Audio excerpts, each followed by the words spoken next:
kertenkeleler. Onlar bu kurak çevreye çok iyi uyum sağlamış sürüngenler. Sert, pullu derileri var. Kavurucu güneşte büzüşmesin diye. Aksine güneş onlara yakıt sağlıyor. Soğuk kanlarını ısıtıyor. Böylece yüksek hızlara çıkabiliyorlar. Ancak çöl sürüngenlerinin bile İmam Əleyhissalam buyurur ki, hər bir anormal hərəkətlər, müsibət zamanı edilən hər hansı anormal hərəkətlər pis şeydir, xoşa gəlməzdir.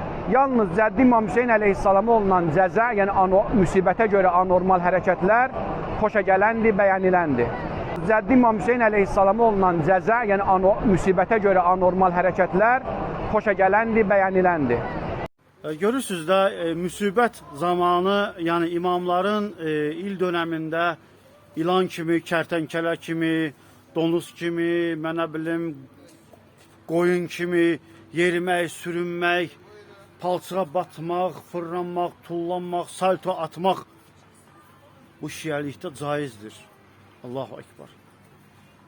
Siz dindarları, siz şiələri bu əmmaməli olacaq insanlar nə günə qoydu? Əlimizdəki olan bu hədislər sizi nə günə qoydu? Bu dini atıb həqiqi İslama yürümək, həqiqi İslamın altında ibadət etmək bu daha xeyirlidir. Çim o dində qalmaq. Subhanallah. Kanalımıza abunə olun və paylaşım edin.